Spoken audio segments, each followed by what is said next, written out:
Welcome back, guys, to Warzone Whispers. Use headphones for the best experience. But some stories are not suitable for younger audience.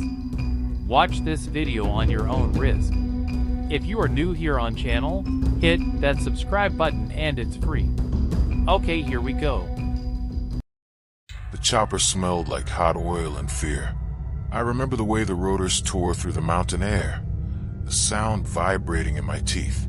We flew low over the valley, the hills of southern Lebanon stretching below like sleeping beasts. I was 28, a sniper with the 401st Armored Brigade, and this was supposed to be a simple reconnaissance. Watch the border villages, report militia movement, keep the ghosts of 2006 buried where they belonged. Command said it would be quiet. They lied. There were 6 of us in the bird. My spotter, Rami, sat across from me, tapping his helmet against the bulkhead in rhythm with the rotor blades. He was the only one who smiled that morning, mouthing something about home, about his kid's birthday. I nodded, pretending to listen, pretending we'd both make it back. The others, Weiss, Levi, Oren, and our CO, Lieutenant Harrell, were silent. The silence before deployment always felt thick, like the air itself was waiting for someone to bleed first. The pilot called over the intercom that we were approaching the drop zone. From above, the terrain looked scarred, the remnants of old shell craters still visible between olive trees. A few stone houses clung to the hillsides, empty, windowless, like skulls left behind. No smoke, no movement, no life. Just fog rolling in from the sea, slow and deliberate, swallowing everything below. We landed in a clearing near an abandoned village. The sound of the rotors faded, replaced by wind and the hollow echo of our boots on the dirt road. The air felt wrong, too cold for the season, the kind that crawls under your gear and sits on your spine. My rifle felt heavier than usual as I slung it across my shoulder and scanned the ridge. The mist made the horizon shimmer like heat, but it wasn't heat. It was something else. We set up in what used to be a schoolhouse overlooking the valley. Cracked chalkboards, overturned desks, the faint smell of mildew and something older, like burnt paper and rust. Rami set up the spotting scope by the broken window while I unwrapped the rifle from its canvas. The wind whispered through bullet holes in the walls, whistling like voices that almost made sense. Harrell ran a quick briefing. Radio silence except for scheduled check-ins every hour. Our task, confirm rumored militia movement along the southern ridge. Simple, he said. In and out. He didn't look at us when he said it. I think he already knew something wasn't simple. The last transmission from a Patrol 2 clicks east had ended mid-sentence 3 days ago. No follow-up. Command blamed a faulty relay. Soldiers don't vanish because of bad equipment. By nightfall, we were settled in. The fog thickened until even the trilene was gone, replaced by a dim white void. Rami kept muttering about the radio static. It hissed constantly, like someone whispering too close to the mic. He turned the dial again and again, picking up only fragments of words, some in Arabic, some not any language I recognized. I told him it was cross-feed, maybe interference from the valley's elevation, but the truth was, I didn't like how human it sounded. Around 2,300 hours, I took first watch. Through the scope, the world looked like a grainy film, black shapes shifting against darker shadows. The cold bit into my fingers. Somewhere below, a dog barked once and then stopped. My heartbeat felt louder than the wind. That's when I noticed the lights. Not normal lights, no flicker of campfire or flashlight beam. These moved slow in a line, like lanterns carried by invisible hands. They drifted across the valley floor, dim yellow orbs gliding between ruined homes.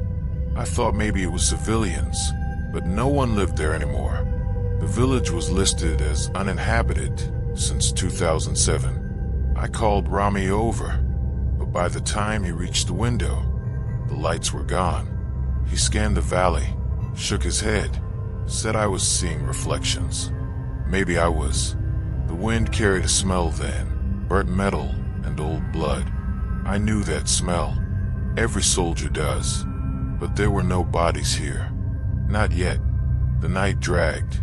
Weiss snored quietly in a corner. Oren cleaned his weapon like he was trying to scrub something invisible from his hands, and the lieutenant sat by the door, staring into the dark as if waiting for it to answer. I tried to focus on the scope again, but the glass had fogged from the inside.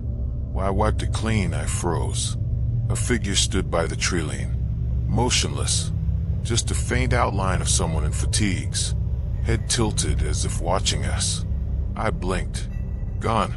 I told myself it was a trick of light, of branch fatigue. But even as I thought that, I noticed something stranger. The air where it had stood was still rippling, like heat distortion, even though the night was freezing. Rami asked what I saw. I didn't answer. I just lowered the scope and stared into the white. Minutes passed, maybe hours. The fog moved closer, curling around the schoolhouse walls, pressing against the windows like breath. The static from the radio grew louder until it was almost a voice. I swear I heard my name in it. Whispered. We didn't sleep. None of us did. At 0430, the radio crackled with a brief signal. One sharp burst, then silence. Harel tried to raise command. No response. He switched frequencies, cycling through channels. The static shifted, deeper, slower. And then, faintly, a voice came through. It sounded like a soldier. Hebrew. Hoarse, distant, almost underwater. Don't look outside, it said. The line cut. We stared at each other. Nobody spoke. The fog pressed tighter. When dawn came, it wasn't much brighter. The sun was a dull smudge behind a wall of white. Everything felt smaller, as if the world itself had shrunk overnight. Rami made coffee that tasted like dust. Weiss joked that maybe we'd been dropped in hell by mistake. No one laughed. I went to the window, scanning the valley again. The houses below looked the same, broken, empty. But then I saw footprints in the dirt, fresh, leading from the treeline straight toward the school. Only one set, and they stopped right below our window. The prints ended there, but the ground wasn't disturbed beyond that point. No sign of turning back, no sign of anyone leaving. Just a single pair of boots that walked out of the fog and disappeared into thin air. I didn't tell the others, not yet, because some part of me already knew. Whatever had made those prints wasn't finished with us, and the real mission hadn't even started. The fog never lifted that morning. It crawled into every crack of the schoolhouse, coating the walls in damp sweat, swallowing the ridgelines, smothering sound. By 0900, it was as if the world beyond a few meters had ceased to exist. Radio checks failed. GPS flickered. The compass needles spun like they were drunk. I've worked through electronic interference before, but this wasn't that. This felt like the air itself didn't want to cooperate, like we were deep underwater. Signals dying before they could surface. Rami sat near the window, glassing what little he could see. He muttered under his breath, counting seconds, breaths, heartbeats. His hands shook when he wrote coordinates that didn't matter. Weiss was pacing. Levi smoked until his fingers yellowed, each drag flaring red against the gray light. The lieutenant tried the radio again, repeating our call sign, over and over. Vulture 3 to base, respond. Nothing. Just static. Not white noise exactly. It pulsed, low and steady, like a heartbeat coming through the wires. I kept telling myself it was just weather, just signal bounce from the valley, but my gut didn't buy it. I'd been in firefights, ambushes, drone strikes. I knew what fear from men felt like. This wasn't that. This was older, patient. At some point, I walked out to the doorway, the fog brushing my face like silk. The temperature dropped hard, 10 degrees, maybe more. My breath came out in white bursts. The road leading down the hill had vanished into blankness. I felt exposed, like standing on a cliff's edge blindfolded. Somewhere out there, a single drip of water echoed, steady, deliberate, too rhythmic to be natural. Rami called my name softly, said he saw something. I stepped back in, scanning where he pointed. Nothing visible, just a patch of dense mist pooling near the tree line. He swore he saw movement, a dark shape crawling low, like someone dragging themselves through the dirt. I told him keep eyes on it, but when I checked again through the scope, there was nothing but fog curling in slow, unnatural loops. Hours passed like that. Every small sound became a weapon, boots creaking, breath rasping under masks, the scrape of metal on concrete. Fear made time stretch.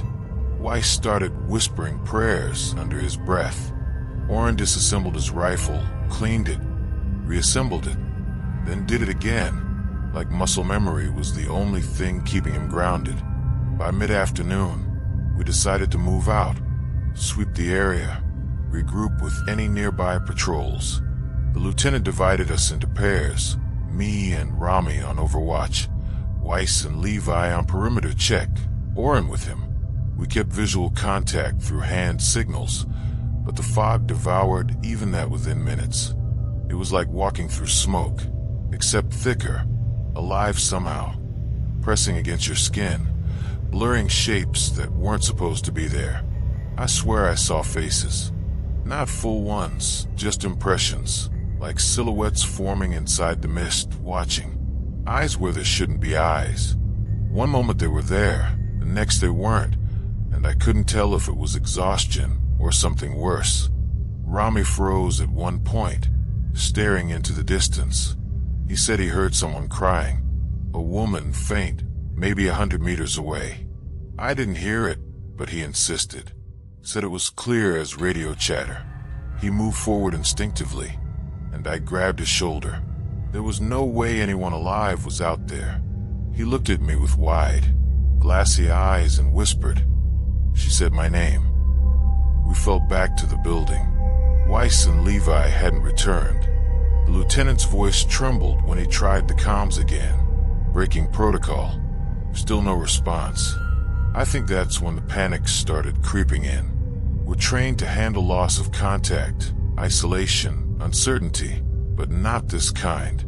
Not when the environment itself feels hostile, intelligent, like it's listening. Rami started scratching at his wrist. Not nervously, methodically, like something was itching under the skin. I told him to stop. He didn't even seem to feel it. When I pulled his hand away, I saw tiny red marks forming a pattern, circles and intersecting lines, too symmetrical to be random. He swore he didn't do it, said it was already there.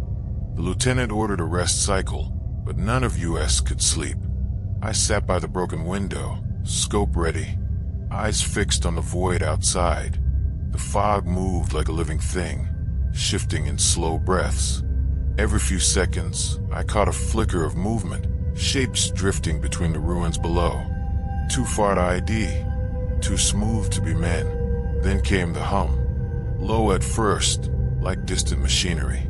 Then rising, vibrating through the floorboards, rattling our canteens, crawling up through my boots into my bones.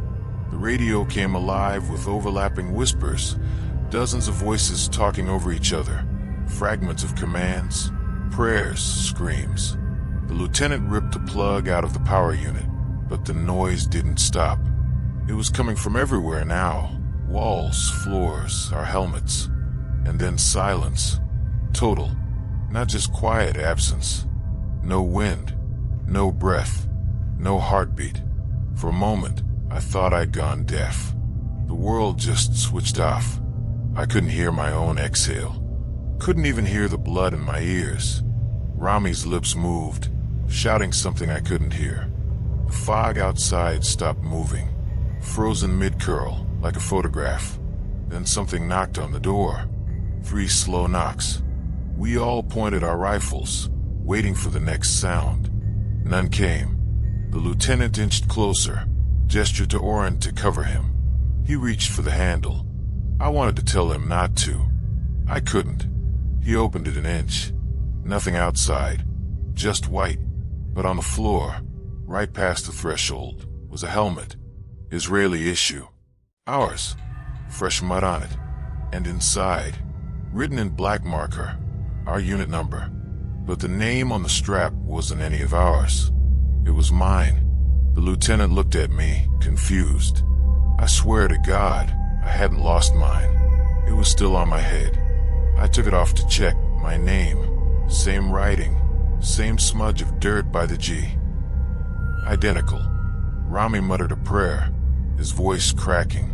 The fog seemed to lean closer, pressing through the doorway, filling the space between us like breath from a lung that didn't exist. That's when the silence broke. One sharp sound like a whisper turned scream. The walls shook. The fog roared.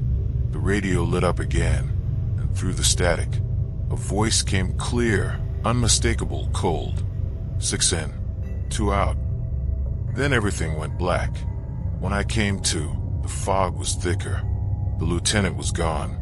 So were Weiss and Levi. Only me, Rami, and Oren remained. And somewhere out there, something was counting. When I woke, the air felt heavier. The light leaking through the cracked windows had that washed-out tone before dusk. All color drained from the world. My watch said 1,700 hours, but time had stopped meaning anything. The fog hadn't moved. The radio lay dead beside Harel's helmet, the one with my name still written inside. The lieutenant was gone, and his footprints led out the door into nothing. Oren sat against the wall, head bowed, mumbling to himself. Rami stood near the doorway, staring into the gray outside, his finger twitching near the trigger. I asked if they'd seen anything. They just shook their heads, eyes glassy, as if they hadn't blinked in hours. I took a slow breath, trying to push down the rising panic. We regroup. We move, I said. My voice cracked halfway through. It didn't sound like mine. We decided to search the immediate perimeter. Oren covered rear. Rami took point. The fog swirled as we stepped into it. Thick and wet, muffling every sound except the crunch of gravel beneath our boots. The world felt reduced to a few meters of sight. Beyond that, nothing existed. The smell hit first. Rot, metallic, sweet, like corpses left in the sun. My stomach clenched. There was movement on our left, shadows slipping through the mist. Low to the ground, fast. We froze, rifles up, scanning. The shadows stopped, merged, and then melted away. No sound, no tracks. I felt the air change, colder, tighter. Oren whispered, "Contact." And I almost laughed because whatever this was, it wasn't something we could call in. We reached the edge of the village, broken houses, half-eaten by vegetation, concrete walls blackened by fire, bullet holes marking every surface. There were no birds, no flies, not even the wind. The silence was total again.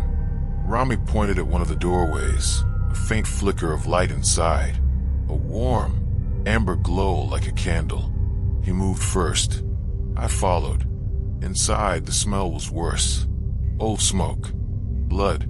The floor was coated in a thin layer of dust, except for a single line of footprints leading deeper in. Bare feet. Small. Child-sized. Rami muttered a curse and kept moving, flashlight shaking in his hand. The beam caught on something painted on the far wall. Black shapes, rough circles, lines crossing through Hebrew script that looked handwritten in charcoal. Some of the words I recognized, names of fallen soldiers, operations, years.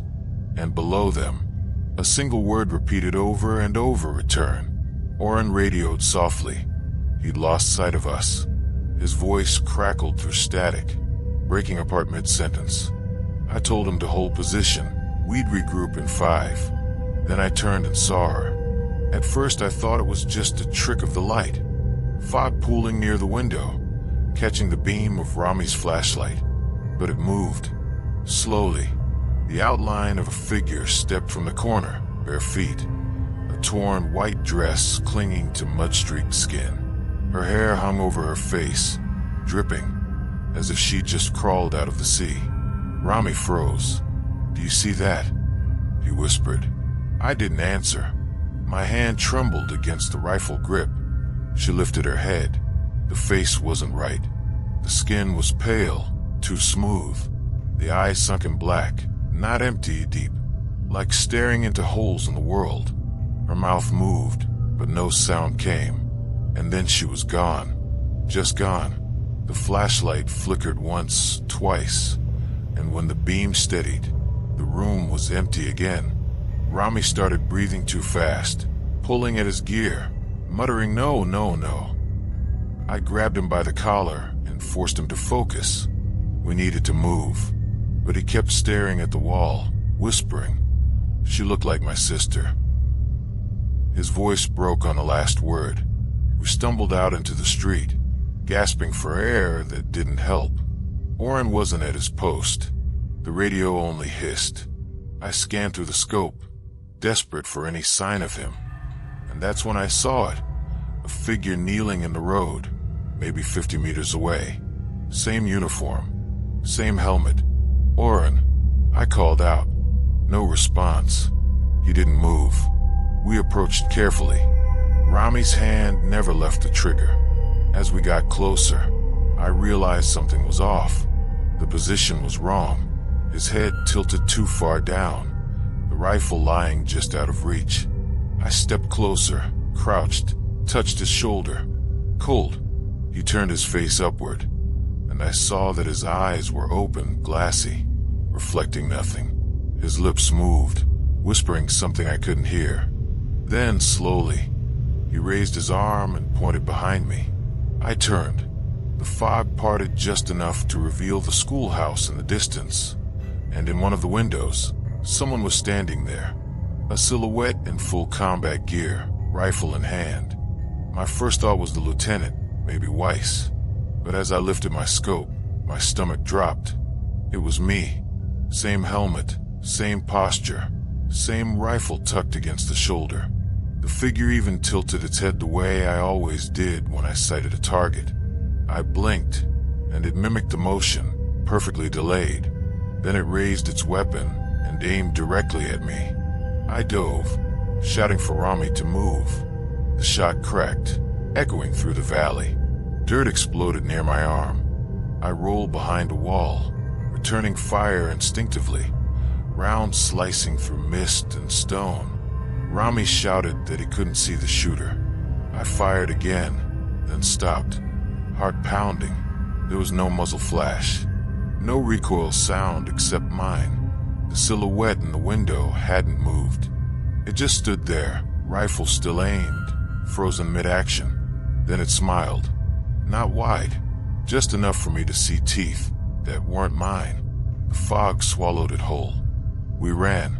We didn't talk, didn't think, just ran until the schoolhouse was gone and the village thinned to rubble. My lungs burned, legs heavy. Somewhere behind us, I heard another set of boots, light, even, too close. Every few seconds, a faint metallic click, like a safety being toggled on and off. We reached a burned-out checkpoint and ducked inside. Rami collapsed, gasping. I leaned against a wall that was slick with condensation. My hands wouldn't stop shaking. I checked the ammo, forced myself to breathe.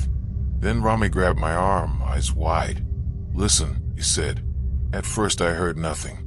Then whispers, low, overlapping, surrounding us. Voices of men, speaking in Hebrew, Arabic, English, some I didn't even recognize. Fragments of orders, last words, prayers. Then one voice came clear mine. It said, "You shouldn't have come back." The flashlight flickered, and for a heartbeat, I saw movement in the corner. A dozen figures, maybe more, emerging from the walls.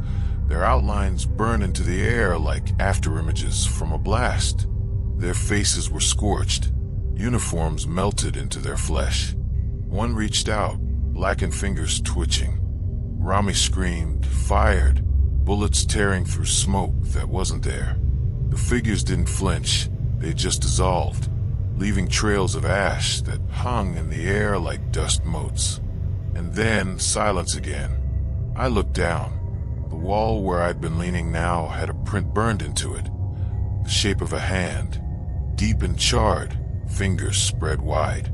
It was still warm. We didn't sleep that night. I don't think we could have even if we tried. Somewhere in the fog, something had learned our names, and it was starting to use them. By the next morning, I'd stopped trying to make sense of anything. The fog wasn't weather anymore. It was something alive, feeding off the static in our heads. The sun barely broke through, a pale smear that only made everything feel colder. Rami and I set up what was left of our gear near the checkpoint, what used to be a command post from the old war. The radio was still dead, but the batteries were warm, like something was drawing power even though it was turned off. Oren's body was gone. We'd left him in the street where we found him. When we returned at first light, there was nothing, no blood, no drag marks, no sign of scavengers. Just his rifle lying in the dust, bolt locked open, chamber clean. I picked it up, checked the serial number.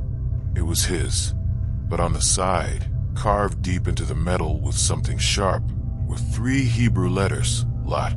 The word didn't make sense, not as a name, not as a code, but it looked old, like the kind of thing scratched into walls of bunkers during the First War. Rami didn't say anything. He just stared at it, jaw clenched, eyes sunken. He hadn't slept in 2 days. Neither had I. We decided to move back toward the ridge, retrace the lieutenant's last known path, maybe find a relay point or working frequency. The fog parted just enough to reveal the remains of an old bunker line dug into the hillside, half collapsed, concrete splitting under moss and rust. The Israeli army had used these decades ago. Nobody came here anymore. Inside, it was darker than a tomb. Our flashlights carved narrow tunnels of light through the dust. The walls were covered in old graffiti, soldiers' names, unit emblems, crude drawings. But there were new markings too, symbols scratched into the concrete, circles intersected with triangles, layered over the graffiti like someone was trying to seal something in. Rami's light hit something further down. He whispered my name, voice trembling. There were photographs pinned to the wall, dozens, all black and white, all showing soldiers standing in formation in front of the same bunker. At first, they looked like ordinary archival prints, but when I stepped closer, my stomach turned. The faces in the photos, blurred, not from damage or age, blurred like the lens had moved mid-shot, but only the faces. Bodies crisp, background sharp, faces smeared into static. In one photo near the bottom, someone had circled shape in red ink. A faint outline standing behind the soldiers, tall, cloaked in something like mist. The ink bled through the paper, as if whoever circled it had pressed too hard, desperate to make it seen. On the floor beneath the photos was a tape recorder. Old, military issue, battery pack corroded. I pressed the button, expecting nothing. The machine clicked, hissed, then started to play. At first, static. Then a voice, hoarse, male, speaking Hebrew. Sector for secure. We found the others. The fog hasn't lifted for 3 days. He paused, breathing hard. They say it moves when we sleep. They say it whispers our names. I don't think we're alone anymore. Then, faintly, another voice in the background. A woman's. Just a whisper. And the recording cut off. I ejected the tape, turned it over. On the label, handwritten, Harel, 2006. My chest went cold. Lieutenant Harel hadn't been born when that tape was made. Rami started laughing, a low, broken sound that didn't fit his face. It's repeating, he said. It's all repeating. He ran his hand down the wall, tracing the carvings. These aren't warnings, they're coordinates. It's like a loop. The same patrols, the same soldiers, the same fog, over and over. His voice cracked on the last word. I told him to stop. We needed to keep moving, stay focused, stay alive. But when I turned to leave, I saw it. The floor near the bunker's entrance was covered in footprints. Bare feet again, dozens of them, overlapping, moving in circles. Some smaller than others. Some so deep it looked like the ground itself had melted under their weight. Then came the smell again. Burnt iron, ozone rot. My flashlight flickered. Rami was still talking, voice trembling. You hear it, don't you? I didn't. Not at first. Then, yes. Beneath the static of the wind, a low hum, steady, rhythmic. Almost like breathing. The fog began to push its way inside the bunker, slow and deliberate, snaking across the floor. I stepped back. My boots slipped in the mud.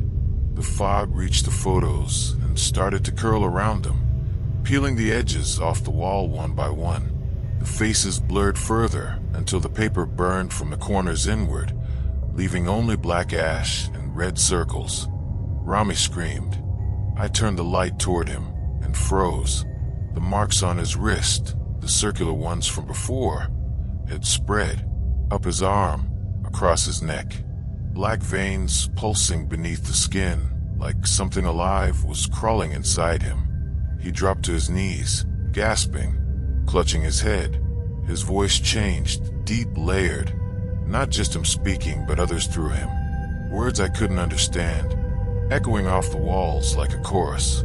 I dragged him toward the entrance, fighting to breathe through the freezing air.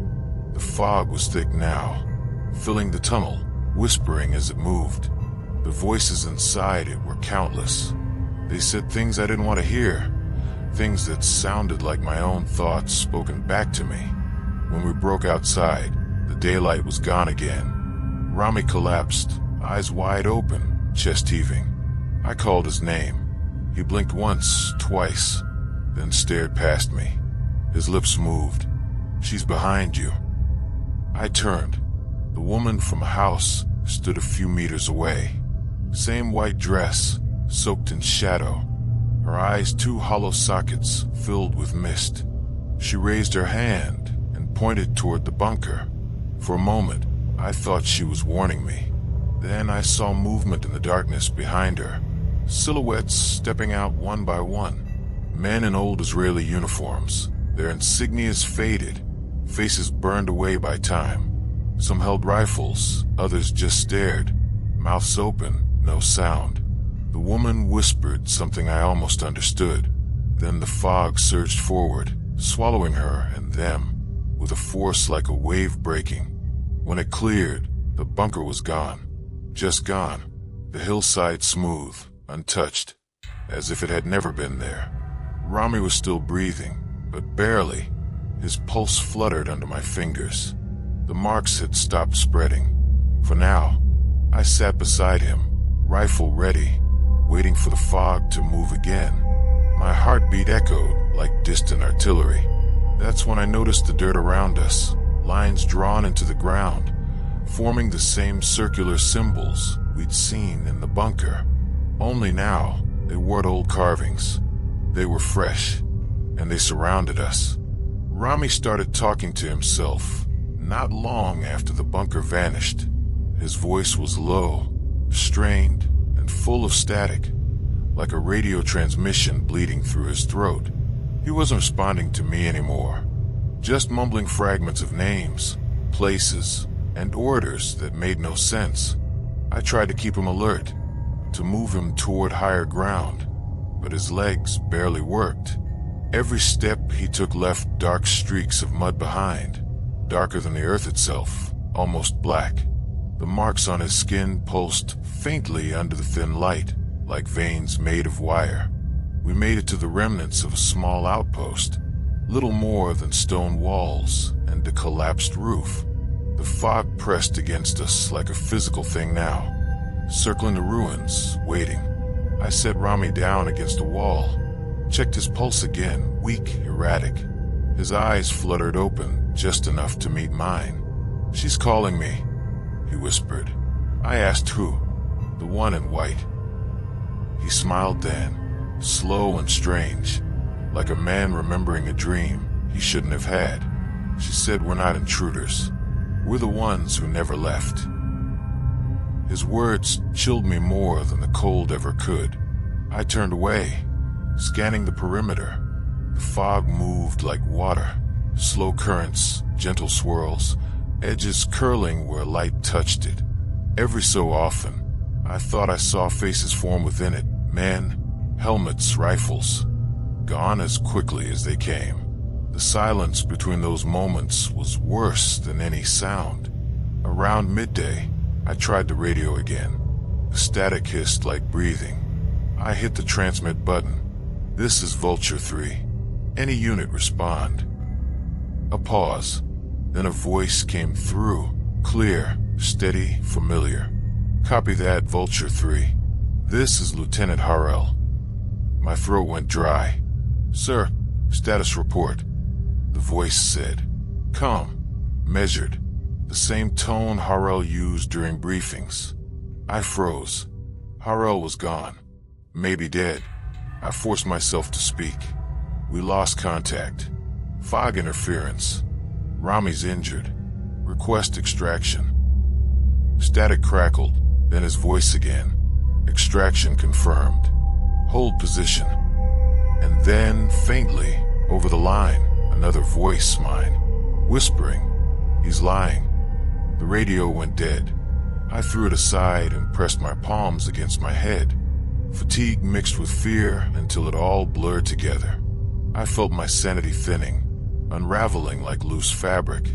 When I looked up again, Rami was gone. His gear, rifle, helmet, still there, but no sign of him. The mud outside had no footprints, no drag marks. Just the faint shape of his shadow burned into the dirt, darker than anything else around it. I shouted his name until my throat bled. The sound just fell flat, swallowed by fog. No echo, no return. That's when the voices began. Not whispers this time, full conversations. They came from all directions, overlapping, indistinct. At first, they sounded like the team. Weiss, Levi, Harrell, all talking at once, their tones confused, panicked. I spun in circles, rifle up, trying to pinpoint direction. Then the voices began to change, becoming distorted versions of my own thoughts. "You left them. You're next. You were never here." I covered my ears, but the sound came from inside my skull, not around it. I dropped to my knees, pressing my forehead into the dirt, trying to breathe through it. When I opened my eyes again, the ground was shifting. The circular marks that had surrounded us earlier were glowing faintly, pulsing like veins in the earth. I scrambled back, heart hammering, but the fog pressed closer. The world felt smaller, like the air itself was compressing, forcing me into something that wasn't meant to exist. I caught a flicker of movement to my left. Rami, or what looked like him, stood there, but his face was wrong. Too pale, his eyes black, his mouth slightly open in a frozen half-smile. He raised his hand and mimicked me. Same movements, perfect delay, just like the figure that had copied me in the window before. I aimed my rifle. My hand shook. "Identify yourself." He tilted his head. Then his voice came out, perfect imitation. "Identify yourself." Every word I spoke, he repeated. Every breath, every tremor. I pulled the trigger. The shot split the air, a loud, sharp reel. The figure exploded into mist, collapsing into the fog like smoke hit by wind. The echo faded almost instantly, and then I heard footsteps behind me. I turned. Rami stood there, real, breathing, covered in mud, eyes wild. "Why'd you shoot?" he barked. "You almost hit me." I couldn't speak. The air tasted like iron. I lowered my weapon slowly. "Where the hell did you go?" He blinked, confused. I didn't. You walked off. You were talking to yourself. He pointed at the ground. There were footprints, mine, circling the outpost over and over, like I'd been pacing for hours. The realization hit me like a punch. I didn't remember moving. The fog thickened again, curling around us like a shroud. Let's move, I said. North. Find open ground. We walked for what felt like hours, but could have been minutes. The terrain didn't change. Same broken walls, same burned-out cars, same bodies of trees half drowned in mist. It was like walking inside a loop. Then the radio hissed again. A burst of static, followed by a woman's voice, soft and clear. Don't look behind you. Rami froze. We both turned anyway. Something was moving behind us, massive, slow, and silent. The fog distorted its shape, but I could see the suggestion of limbs, too long, too thin, dragging through the air like shadows cast by invisible light. It didn't make a sound. It just moved closer, step by step, the air around it freezing solid. I pulled Rami down into a ditch. We lay there, holding our breath, watching as the shape passed by only a few meters away. I could feel it, not like warmth or cold, but pressure, like the space it occupied was forcing ours to fold. Its movement bent the fog around it, rippling the air like heat. Then, for a second, it stopped, turned. No eyes, no face, but somehow I knew it was looking right at me. Every instinct screamed to run, but I couldn't move. The thing leaned closer, its form thinning into smoke, until all I could see was its outline, and within it flashes. Uniforms, faces, my unit, my own. Then it was gone. The fog fell silent again. Rami exhaled like he'd been holding his breath for hours. What the fuck was that? I didn't answer. I couldn't. We stayed there until night came again, too afraid to move. The fog pulsed faintly under the moonlight, breathing like a living thing. Somewhere out there, deep in that white endlessness, radio clicked on by itself. My voice came through. 6 in, 2 out. Rami looked at me. That wasn't you, right? I stared into the dark and whispered, I don't know anymore. Night felt like a collapse, not a sunset. One moment the fog glowed dull gray. The next, it devoured the light entirely. The world shrank to the distance of my rifle's barrel. Every sound carried wrong metallic, stretched, like it was echoing inside a tunnel instead of open terrain. Rami sat beside me in the ditch, eyes wide, rifle across his knees. His hand shook, but he didn't say a word. I could tell he'd stopped trying to understand. There was nothing left to understand here, only endure. A faint rhythm began to pulse through the fog. Not footsteps, a heartbeat. Slow, heavy. Every beat made the ground tremble beneath my boots. I pressed my ear to the dirt. It wasn't coming from below. It was inside the fog itself. Then came the voices. Hundreds of them, layered like radio chatter, but too close. So close I could feel the warmth of their breath on my ear. Hebrew, Arabic, English, Russian, all overlapping, whispering fragments of orders, prayers, screams. Rami clutched his head. Make it stop. I tried the radio again, half expecting the same static, half hoping for anything human. It clicked once, then silence, then a voice came through. Target acquired. The words were mine. I froze. Static followed, then distant gunfire. Our gunfire. The sharp cracks of Taver rifles cutting through the haze. But they weren't coming from us. They came from somewhere inside the fog, echoing closer, closing in. Down, I hissed, dragging Rami under a chunk of collapsed concrete. Tracer lines burned faintly through the mist, bright for a heartbeat before vanishing into nothing. Bullets whined past, but none hit. The air shimmered where they passed, as if they were tearing through something unseen. I lifted my scope. Nothing but gray. Then, faintly, shadows moving, silhouettes of soldiers advancing in a staggered line. Helmets, rifles, night vision goggles, faintly glowing green through the haze. Finally, Rami whispered, relief breaking through fear. "It's them, our guys." But something was wrong. Their movements were too slow, too synchronized. Each footstep landed at the same moment. Every head turned at the same angle. I aimed through the scope, breath shallow. The nearest figure's face flickered in and out of focus. Under the helmet, there was no skin, just a pale suggestion of bone, wrapped in fog like gauze. When it opened its mouth, the sound that came out wasn't human. It was the exact sound of my radio static. I fired. The bullet punched through its chest, and for an instant, it exploded into ash. But the rest kept coming. Rami screamed something. Could have been my name, could have been a prayer. We opened fire together. Each shot tore holes in the mist, revealing flashes of faces, dead faces, then sealing again as if nothing had happened. One of them reached us. Its hand burst from the fog, grabbing Rami's shoulder. He yelled, twisting, trying to pry it off. The hand left frost burns on his skin.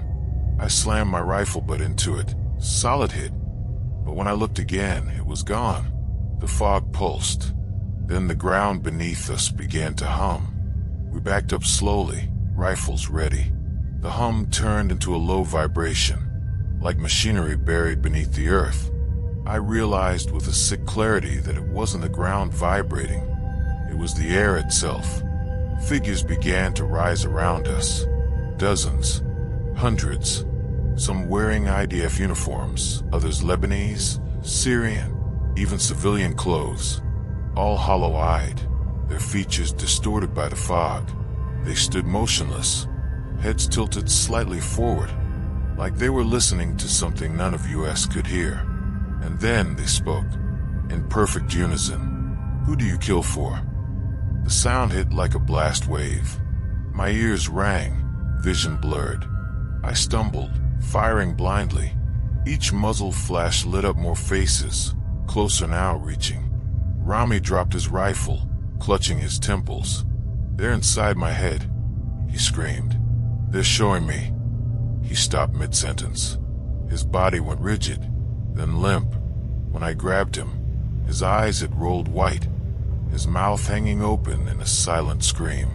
"Rami." I shook him, but his body convulsed violently. Then he went still, and in the distance, his voice echoed, calling me from somewhere else in the fog. I froze. He was dead in my arms, but his voice came again. "Over here." I looked up. In the mist, a silhouette appeared, Rami alive, waving. Same uniform, same stance. He smiled. "You're late, sniper." Something deep inside me broke then. I raised my rifle, but couldn't pull the trigger. My hands refused. My vision warped. The fog rippled like water, and I saw flashes. Our patrol, the night before deployment. The laughter, the nervous jokes. The moment before we crossed the border. Everything looped, rewound, distorted. I blinked and found myself back at the ridge where it all began. The fog had cleared just enough for me to see the valley below. Burned out tanks, wrecked jeeps, bodies, not fresh, not days old, years. I recognized the insignia, my unit, my own name tag, half buried in the dirt. I was looking at myself, lying among the dead. The world cracked like glass. Voices bled into one another until they became a single drone. "You stayed," they said. "You all stayed." I dropped to my knees, gasping, clutching my head as every memory collided. The gunfire, the explosion, the scream, the impact. The truth surfaced like a body breaking through ice. We never made it back. We never left that ridge. The fog wasn't hiding something.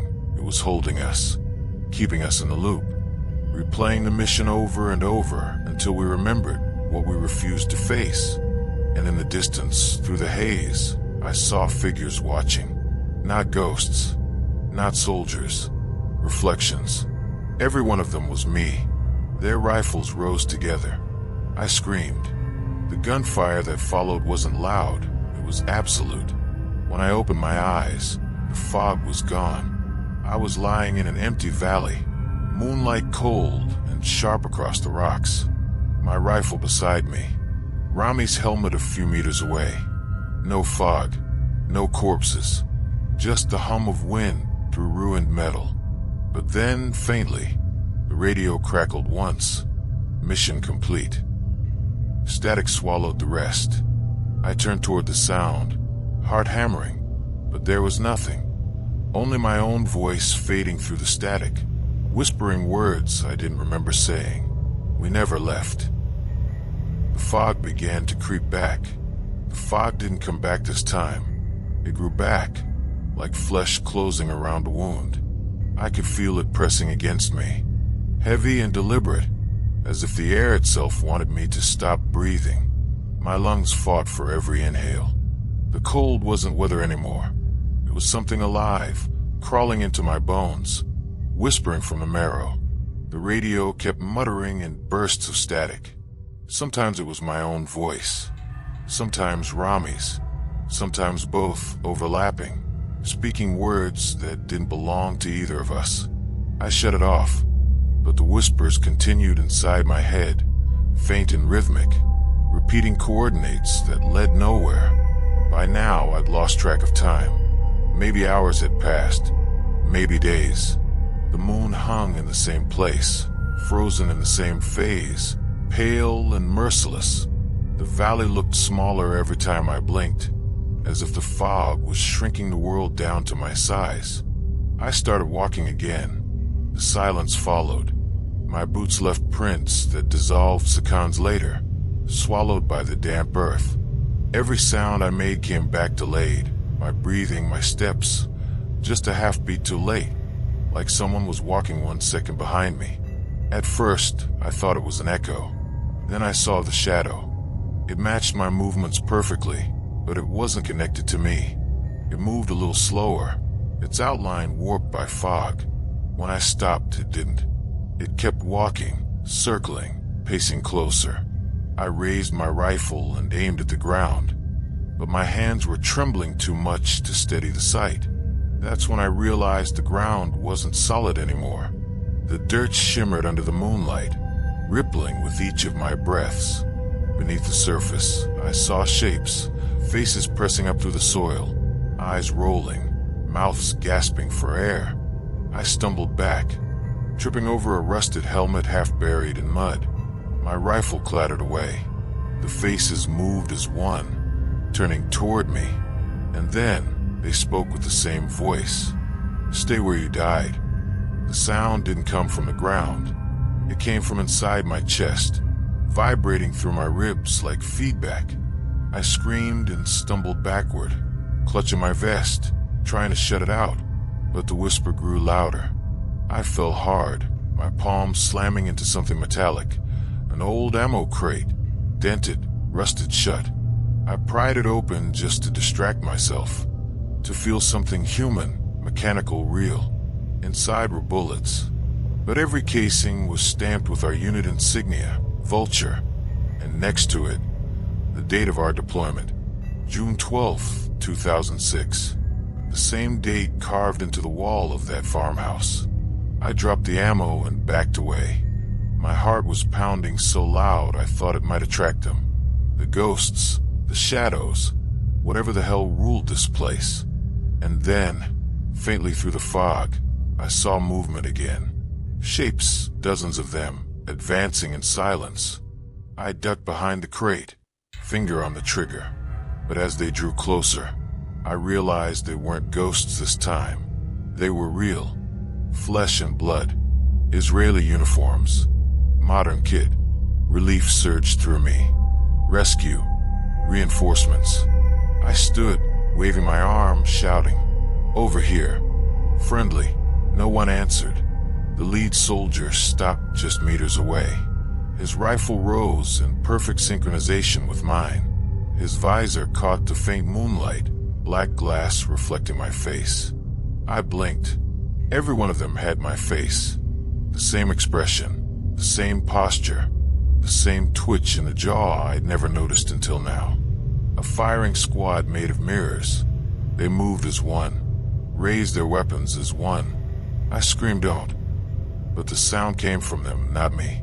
And then the first shot fired, not from my rifle, but from theirs. The world exploded in thunder.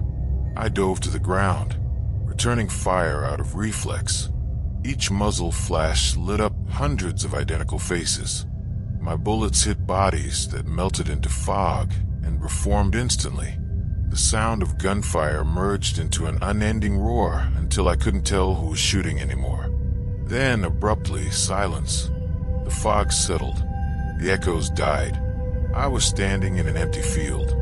My rifle was gone. My hands were bleeding, though I didn't remember being hit. The sky above me had no stars, just a dull, flickering gray, like static. A single radio sat on a rock ahead of me, its light blinking faintly. I approached it slowly. Every instinct screamed not to, but I had nothing else left to lose. I pressed the button. "Vulture 3, I said, my voice trembling. Static hissed. Then, acknowledged. Returned to base. I froze. That was my own voice again, but younger. Calm, confident. "Copy," I whispered. "Return to base." It repeated. Then the static twisted, rising into a long, distorted shriek that built until it felt like the air was ripping open. I dropped the radio and clamped my hands over my ears, but the sound was inside my skull now, vibrating the world around me. The ground began to move. Not quake move. Like something enormous was crawling beneath the surface. I ran, stumbling, desperate, but the terrain folded around me, reshaping itself. The fog formed walls, corridors, corners. The valley turned into a bunker.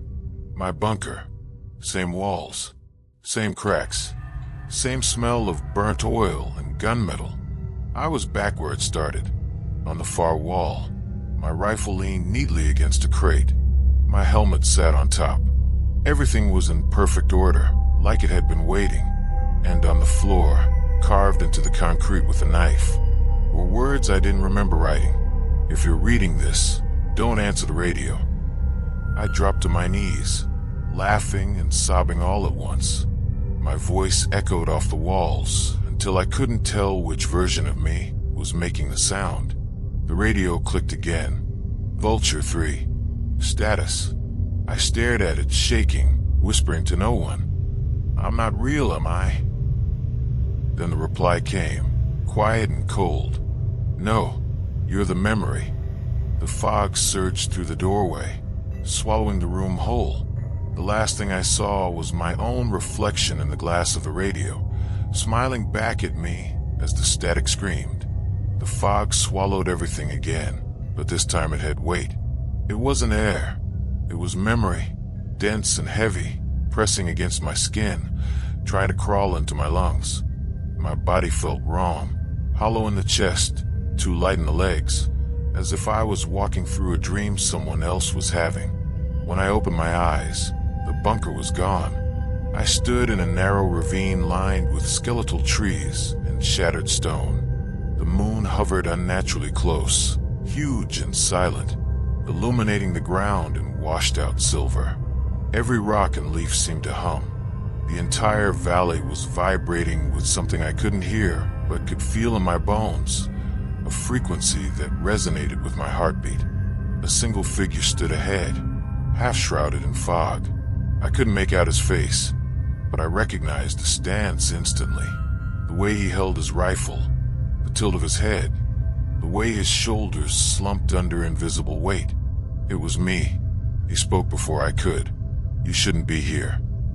I didn't move. "Where's my unit?" He lowered his rifle. "They're gone. They've been gone since the blast." "What blast?" I demanded, but even as I said it, a memory cracked open inside my skull. The sound of an explosion, a taste of dirt and iron, the sudden flash of light as everything went white. I died. The words came out as a whisper. He nodded once. All of us did. The fog is the echo. Behind him, I began to see them, shapes materializing out of the mist, one by one. Weiss, Levi, Harel, Rami, their faces pale but calm, eyes hollow yet full of recognition. Rami stepped forward, the same wound still visible across his jaw, faintly glowing. You couldn't accept it. You stayed behind. That's why it keeps repeating. I stumbled backward. No, we were deployed. We had comms. The comms never worked. Harel's voice interrupted, even though his lips didn't move. You were hearing what was left of us. Recordings burned into the frequency. This place doesn't let go of sound or guilt. The fog pulsed. The ground beneath me shimmered, revealing flashes of what lay below. Burned out vehicles, twisted rifles, bodies in positions of surrender. A whole unit frozen in time, faces half buried in dust. I fell to my knees. I tried to get them out. You did, said Rami softly, and then you came back. The memory tore through me like shrapnel. The firefight, the explosion, the silence. The radio calling for extraction, my voice, recorded hours before.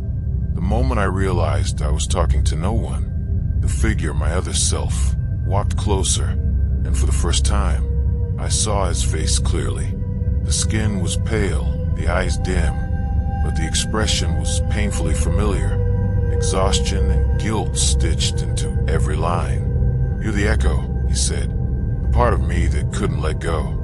Every time you try to leave, it starts again. The fog is your punishment.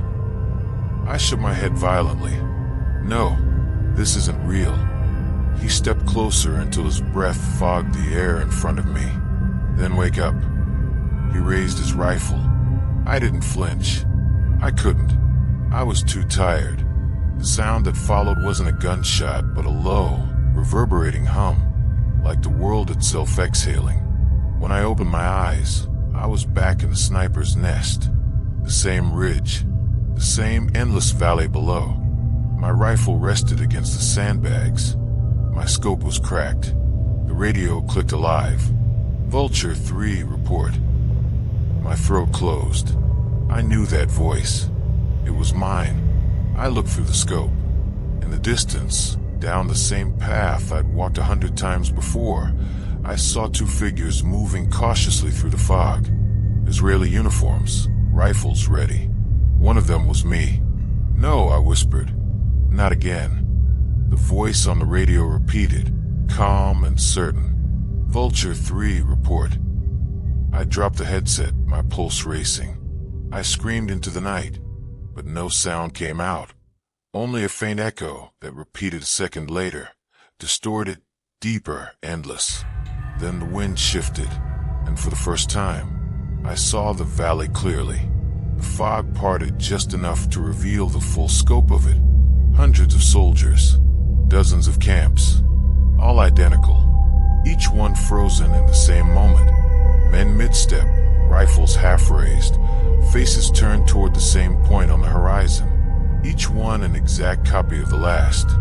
I understood then. The valley wasn't haunted. It was haunted by us. Every soul lost in this war, every scream, every whisper, every final breath had been absorbed into the air, replaying the last moment over and over, a feedback loop of violence, bound to the soil by our collective refusal to die quietly. The fog was memory. The ghosts were repetition. The curse was guilt. I fell to my knees, shaking, whispering to the cold earth, "End it. Please, end it."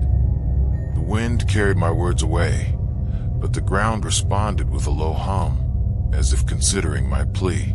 Then, faintly, the radio clicked one final time. "We hear you." Static built slowly until it became unbearable, shaking the very air. My rifle lifted by itself. drawn upward by invisible gravity. The fog turned red, glowing from within like embers reigniting. The world began to fold inward, collapsing like a collapsing tent. I closed my eyes, and for the first time since deployment, I stopped fighting. The static faded into silence. Then, softly, a woman's voice, the same one that warned me before, spoke in my ear. "Now you understand. Now you'll stay quiet." The air turned still. The fog froze mid-motion. The world held its breath. When I opened my eyes again, everything was gone. The valley, the moon, the war. I stood in pure white, soundless, weightless, and in the distance, barely visible, my entire unit walked away into the light, rifles slung, finally at peace. But I didn't move, because behind me, the radio clicked. Vulture 3 report. The sound of the radio didn't fade this time. It grew louder, sharper, dragging me backward through the white until the light fractured and the world snapped back into colorless, bruised existence. The valley again, the bunker again, the rifle, the fog waiting, the cold, endless, merciless cold. I wasn't supposed to be here anymore, but the echo had dragged me back. The radio buzzed like an insect in my ear. Vulture 3 status. I didn't answer.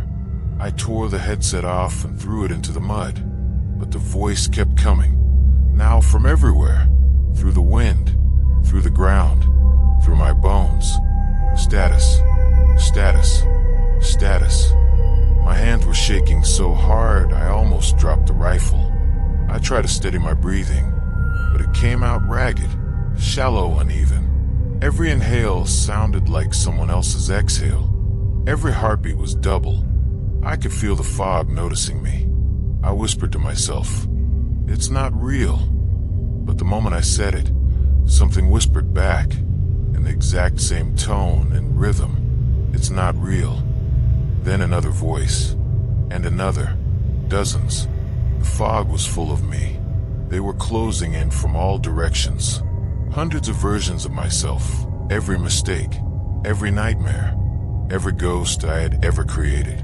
They came walking through the haze, faces hollow, rifles raised, eyes black and bottomless. I backed toward the ridge, boots sinking into the mud, scanning the line for any way out. The fog shifted behind them, forming shapes, old buildings, familiar terrain. I could see our first insertion point, the old Lebanese farmhouse, flickering in and out like a glitching memory. This was the loop. This was where it started. I wasn't going to let it start again. I raised my rifle, the metal trembling in my hands. "No more," I said, but my voice cracked halfway through. The echoes repeated it endlessly, building into a chorus that filled the valley. "No more, no more, no more, no more, no more." I fired the first shot. The bullet tore through the nearest figure.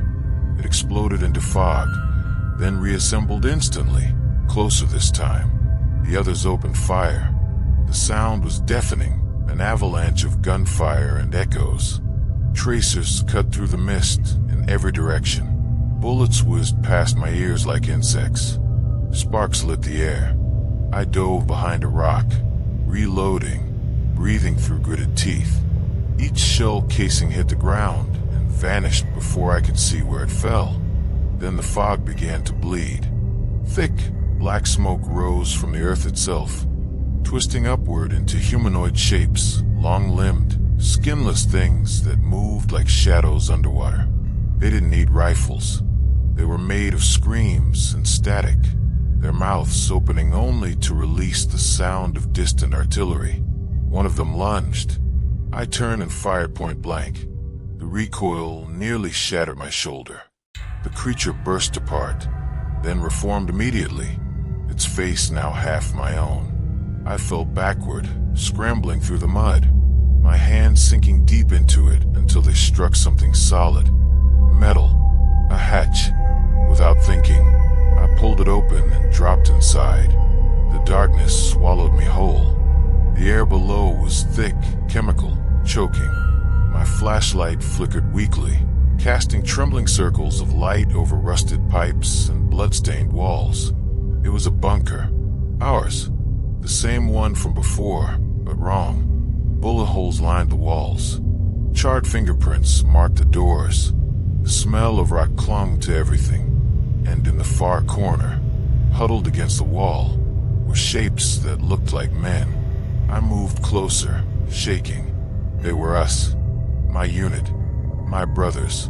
Every one of them sitting upright, weapons in their laps. Helmets on. Eyes wide open, but stone still.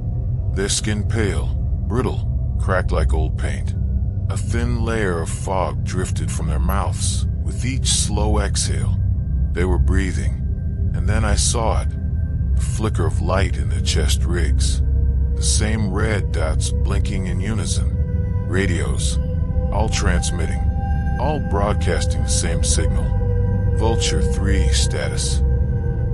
I reached out with trembling hands and pulled the radio from Weiss's vest.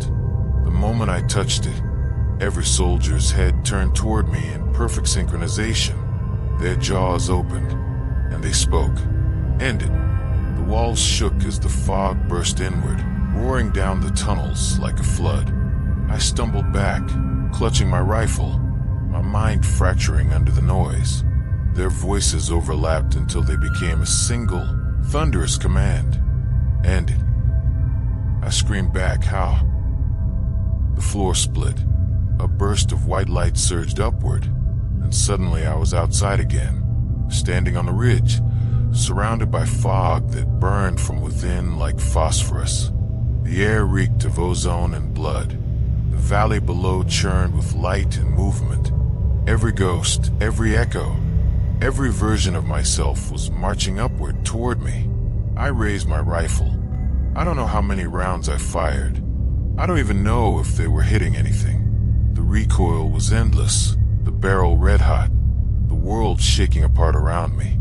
Then a figure stepped out from the chaos. It was me, the real me, or what I thought was real. The same uniform, the same scars, the same cracked rifle. He didn't raise his weapon. He just walked closer, calm, silent, almost sad. "You can't shoot it away," he said quietly. "You made it." I shook my head, screaming, "I didn't make this." "Yes, you did. Every kill, every scream you buried, every order you followed without asking why. You built the fog, one ghost at a time." He raised his hand and pointed the rifle at my chest, not in anger, but like a teacher correcting a mistake. "You know what to do." I looked down at my weapon. The magazine was empty. The metal burned against my palms. The fog screamed around us, shapes clawing up the hill, reaching for both of us. I nodded. Slowly, I took a breath that felt heavier than the world and turned the rifle toward myself. My other self smiled faintly, sad, relieved. Then he faded. The trigger pulled itself. A flash. A sound. The fog imploded, sucked inward like air leaving a collapsing lung. The valley fell silent. When the smoke cleared, I was standing again, but the rifle was gone. My hands were clean. The fog was thinning, for the first time in forever. In the distance, the shapes of soldiers moved toward the light. Not attacking, not hunting, just walking.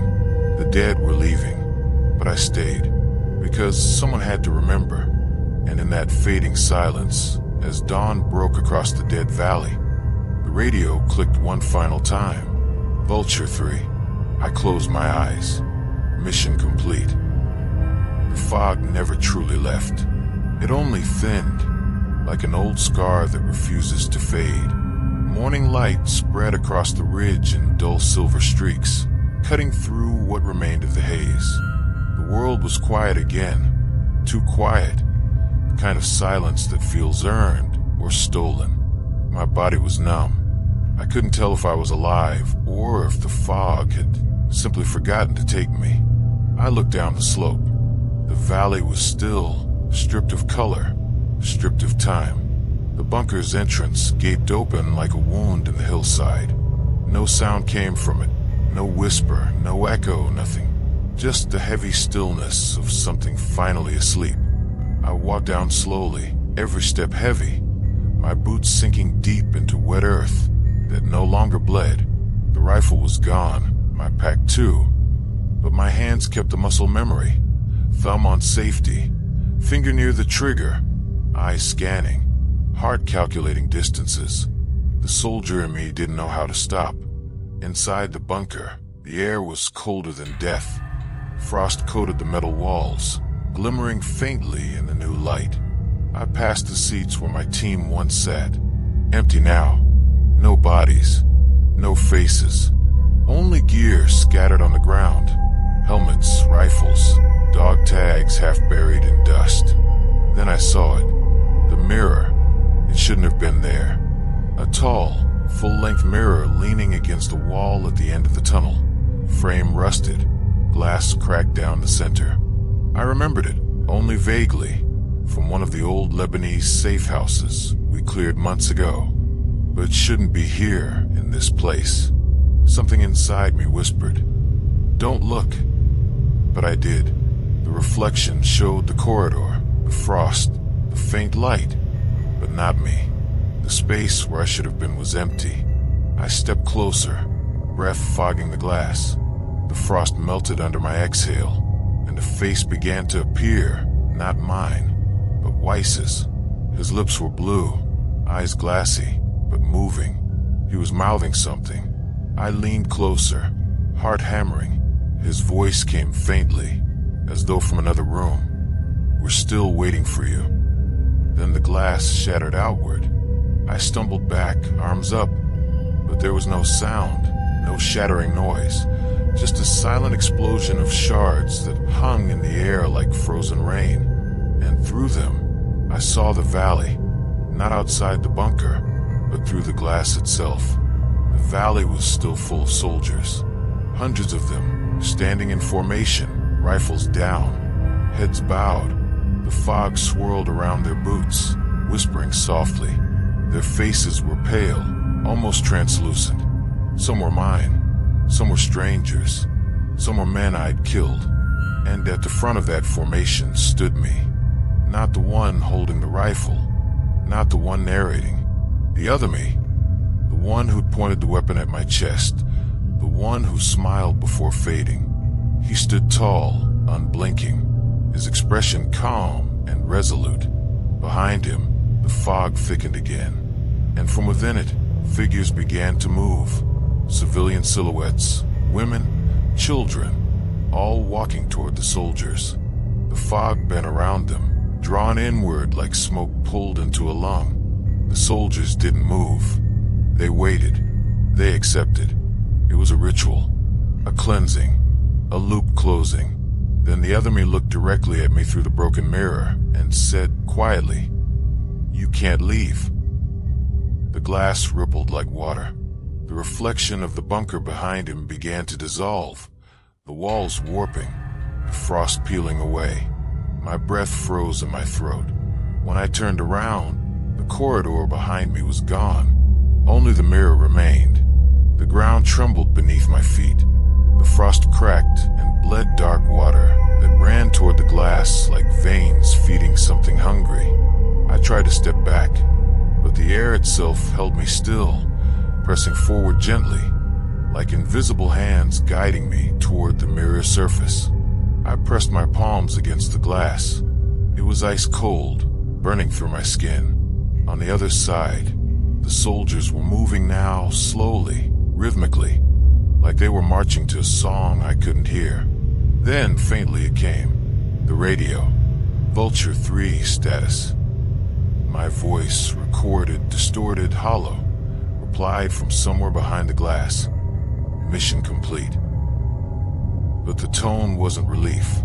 It was resignation. The surface rippled again, and I saw flashes of moments. The sniper's nest, the farmhouse, the fog rising from the valley floor, the faces of the men I'd led, the first shot I'd ever taken. Each memory flickered across the glass like old film, scratched, jumpy, discolored. And at the end of that reel, I saw the first body I ever killed. The boy with the rifle too big for his hands. His face so terrified. The way his head snapped back. The silence that followed. That's when I understood. The fog wasn't the curse. It was the confession. Every ghost we fought was the echo of our own doing.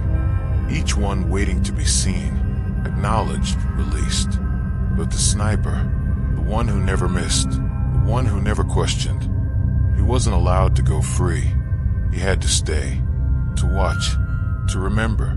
The mirror's surface turned to liquid. I saw my own reflection one last time before it folded inward and swallowed me whole. Darkness, cold, weightlessness, then light. I was lying in the sniper's nest again. Same rocks, same fog, same valley. My rifle beside me. The radio buzzing quietly. Vulture 3 status. I reached for the mic, my fingers moving automatically.